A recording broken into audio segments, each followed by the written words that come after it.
ku bilaabayno hambaliyada bisha barakeysan ee Ramadaan ee maalinta saddexaad maanta inoo ah. Madaxweynaha Jamhuuriyadda Federaalka ee Soomaaliya Mudane Xasan Sheekh Maxamuud waxa uu hambaliyay dhammaan shacabka Soomaaliyeed isagoo tilmaamay in bishaan oo ah bishii naxariista iyo dambi dhaafka awgeed loo istaago taakulaynta kuweena tabarta yar lana badiyo in Allah subxaanahu wa ta'aala laga baryo inuu na siiyo amni, midnimo iyo barwaaqo. dhanka kale bishaan Ramadaan waxay hay'adaha amniga caado ah inay si laabaan dadaalkooda xoojinta amniga dalka gaar ahaan magaalada caasimadda ee Muqdisho.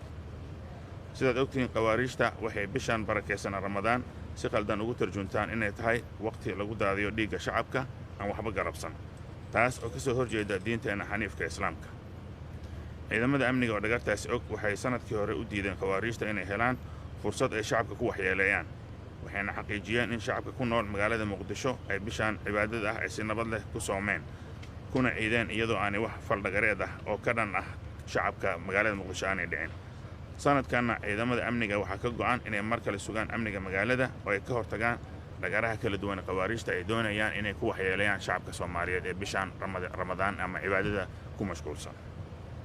islaha arrimaha amniga inagoo ku guda jirna madaxweynaha Jamhuuriyadda Federaalka ee Soomaaliya Mudane Xasan Sheekh Maxamuud waxa uu magaalada Muqdisho kulan kula yeeshay ciidamo ka tirsan Commandoska Danab oo dalka Kenya kaga soo qayb galay dowlatus military oo caalami ah oo ka qayb galeen ilaa 23 dal. dowlatuskan oo ujeedkiisu ahaa in la soo diyaariyo in degdeg loo xaliyo xasaradaha dhaca ama colaadaha ee dhanka ciidankeena Danab waxa uu lahaa faa'iidooyin badan maadaama ay ka soo kororsadeen xeelado ay adeegsan karaan dagaalka lagula jiro argagixisada. madaxweyne Xasan Sheekh Maxamuud waxa uu ciidamadan ku bogaadiyay kartida, aqoonta iyo xirfadaha sare ee soo bandhigeen iyo sumcadda ay u soo hooyeen qaranka Soomaaliya, isagoo kula dardaarmay inay u dhaqaaqaan waajibka qarannimo ee ka saaran xoreynta dalka iyo dardargelinta howlgallada ciribtirka qawaariijta. sidoo kale waxaan shacabka la wadaagaynaa in toddobaadkan waxa mid lagu xusay guulaha dhanka horumarinta waxbarashada ee dowladda federaalka ee Soomaaliya. waxaa sidaad la socotaan jaamacadda ummadda Soomaaliyeed ka qalin jebiyey arday tiradoodu kor u dhaafayso 1500. tallaabadaas oo guul weyn u ah jaamacadda oo dib loo unkay sanadkii 2014. maantana shacabka guranayaan miraha ujeedkii dib loogu yeegleelay jaamacadda. madaxweynaha oo munaasabadda qalin jebinta ka qayb galay ayaa sheegay in haddii la sii wado dadaalada socda gacmaha la isqabsado aynu gaari doono natiijo tan ka sii weyn lagana miro dhalin doono hiigsiga barbaarinta jiilka mustaqbalka, isagoo ardayda qalin jebisay kula dardaarmay inay dhexda u xirtaan sidii ay uga shaqayn lahaayeen horumarka dalkooda, aqoontoodana ay ugu adeegi lahaayeen shacabkooda. dhanka kale waxaad la socotaan in baarlamaanka Jamhuuriyadda Federaalka ee Soomaaliya uu weli ku guda jiro ka doodista barnaamijka dib u eegista iyo dhammaystirka dastuurka, waxaana uu bilaabay ka doodista cutubka 4 ee dastuurka ku-meel gaarka ah oo ka hadlaya matalaadda shacabka iyo doorashooyinka.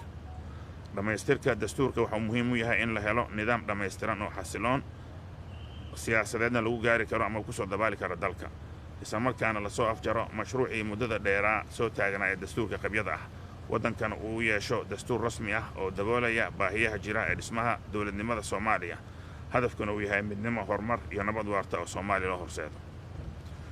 haddii aan u guda galno mowduuc kale oo caqabad ku ah caalamka oo dhan oo ah isbeddelka cimilada, ra'iisul wasaaraha xukuumadda federaalka ee Soomaaliya Mudane Xamza Cabdi Barre waxa kulan la qaatay wafdi caalami ah oo hogaaminaysay agaasimaha guud ee sanduuqa cimilada cagaaran GCF Mafalda Duarte. kulankaas waxaa looga hadlay dhibaatooyinka isbeddelka cimilada sababeen ee haysta dalkeena iyo sidii wax looga qaban lahaa, taas oo ra'iisul wasaaruhu sheegay in loo baahan yahay ficil iyo taageero wadajir ah oo wax loogu qabanayo isbeddelka cimilada. dowladda Soomaaliya oo arrintaasi muhiimad gaar ah siinaysa waxay diyaarisay qorshe guud oo istaraatiijiyadeed oo looga hortagayo isla markaana adkeysi loogu yeelanayo dhibaatooyinka isbeddelka cimilada. ugu dambeyn qodobadaasi aan soo xusnay kuwo kaleba waxaad kaga bogan doontaan qoraalka rasmiga ee warbixinta toddobaadlaha ah ee dowladda federaalka Soomaaliya ee dhawaan la daabici doona.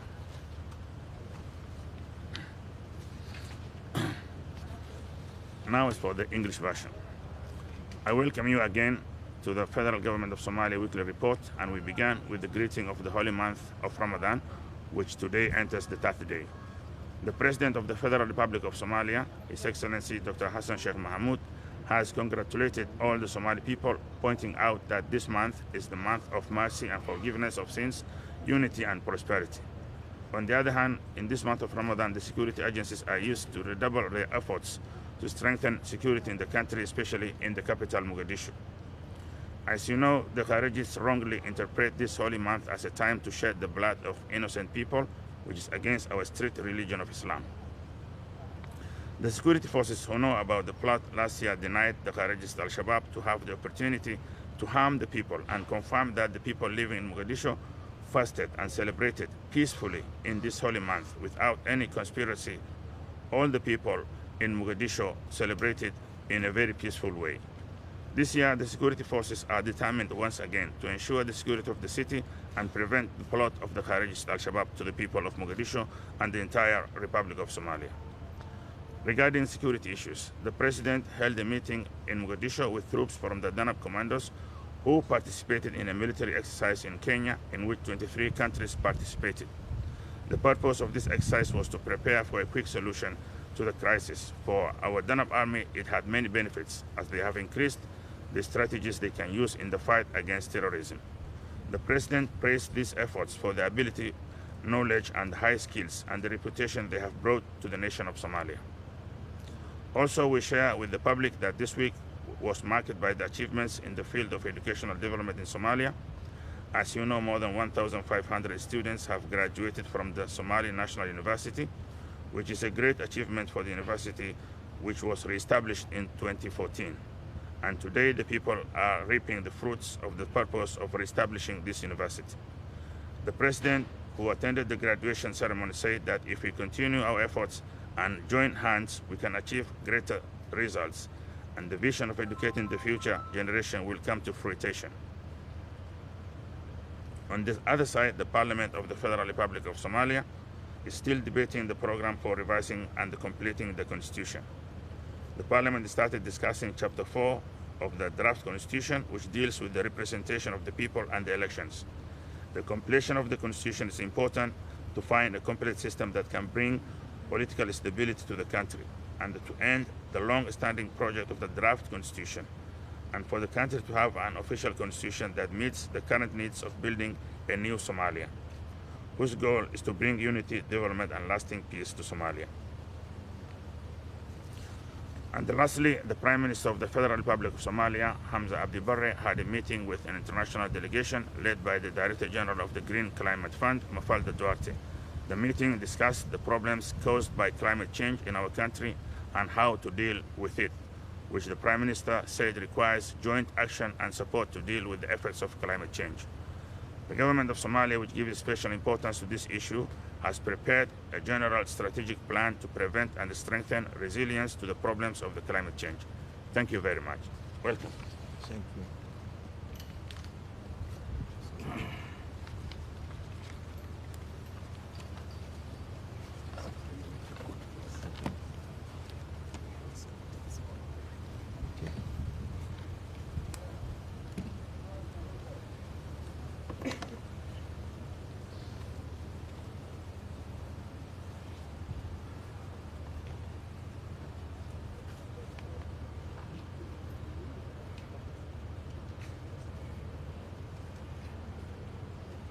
بسم الله الرحمن الرحيم الحمد لله رب العالمين والصلاة والسلام على أشرف الأنبياء والمرسلين.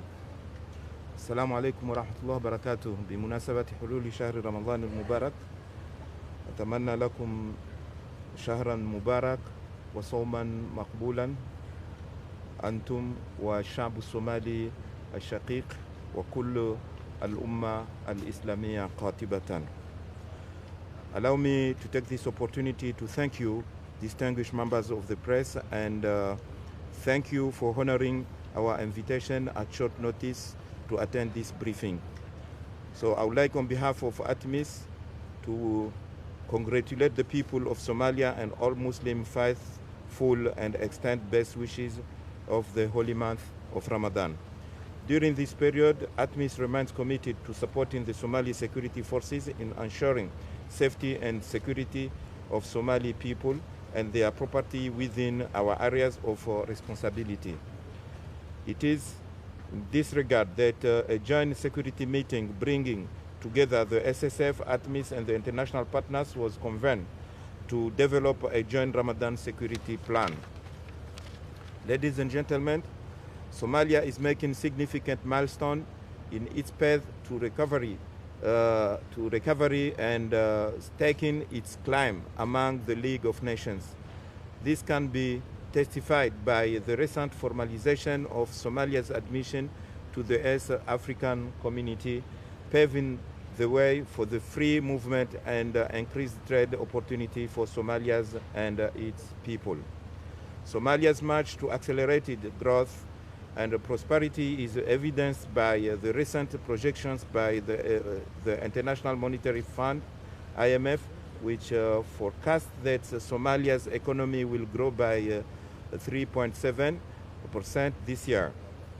Dear brothers, ladies and gentlemen, we are at a crucial stage of the transition process in ATMIS.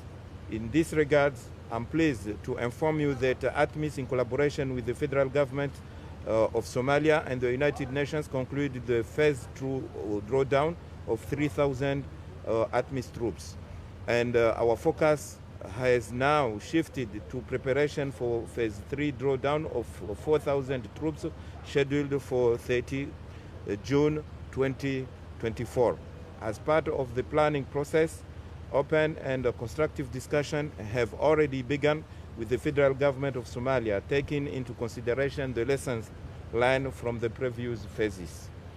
In parallel, a joint technical assessment by the federal government of Somalia and the African Union, in consultation with the UN, European Union, and international partners, is currently underway to evaluate the phase 2 drawdown of ATMIS troops in line with the UN Security Council Resolution 2710 of 2023.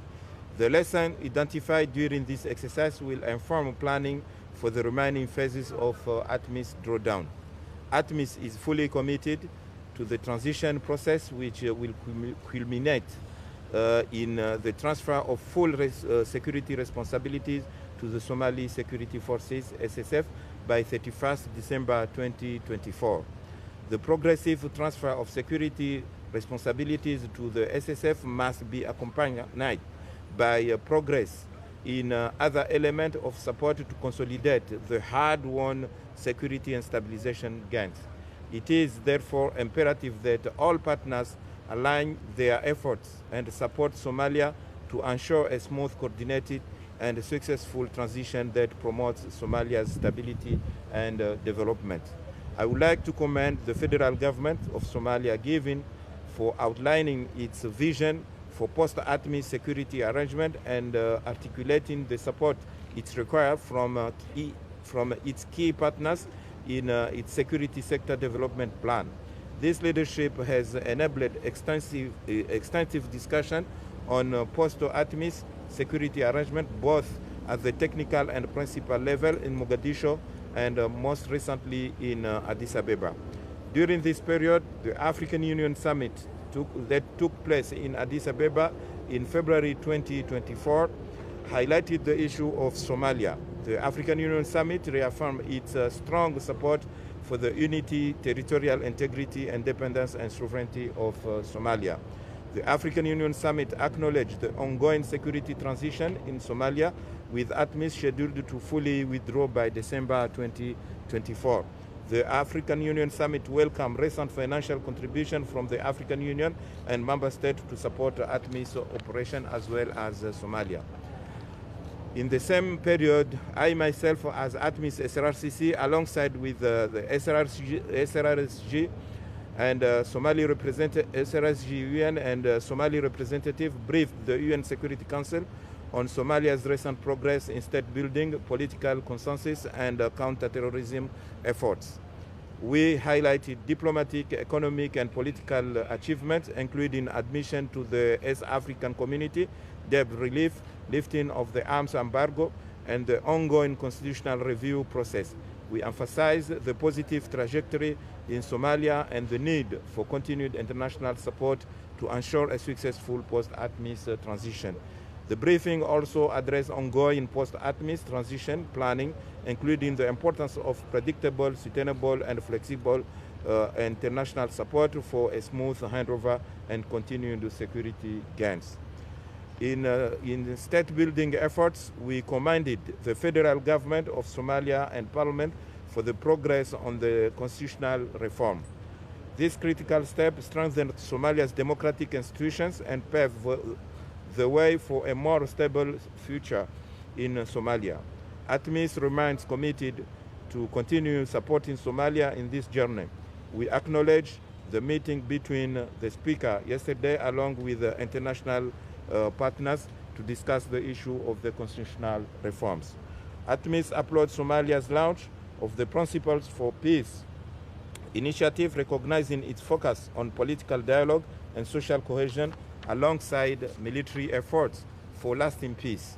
ATMIS remains a committed partner in supporting Somalia's pursuit of peace and stability. Also, in this respect, you may recall that the African Union convened a high-level consultative meeting with the member of the Core Security Partner Group, CSPG, which include, among others, UN, UK, US, European Union, Turkey, and Emirates, as well as Qatar, in Addis Ababa on 13 February 2024. This meeting was aimed at reaching a shared understanding on how to maintain momentum on the remaining phases of the security transition in Somalia and the requirements for post-ATMIS security arrangement in terms of scope, size, composition, duration, and related funding options. While discussions are still ongoing, I would like to reassure you that the African Union will not abandon Somalia. The African Union remains committed to sustainable peace, security, and development in Somalia beyond December 2024. Ladies and gentlemen, dear brothers and sisters, on security, Al-Shabaab still poses a significant threat and remains our biggest enemy, and hence countering it remains our top priority. In this regard, I commend the Somali security forces supported by ATMIS for intensifying offensive operation against Al-Shabaab, particularly in Galmudug and parts of Jubaland. As military operations resume following a short operational lull due to heavy rains of El Niño, coupled with flooding, ATMIS shall continue to support the Somali security forces, SSF, in their offensive against Al-Shabaab, including through shaping and clearance operations in preparation for decisive operations. Member of press, tackling the Al-Shabaab menace calls for a multi-pronged approach and not only a military approach. I want to welcome in this regard the recent decision by the U.S. Department of the Treasury to impose sanctions on 16 entities and individuals who raise and launder funds for Al-Shabaab. This development is crucial and is a part of a multifaceted effort to support the economic offensive of the federal government of Somalia. Al-Shabaab, shukran jazilan mahasin.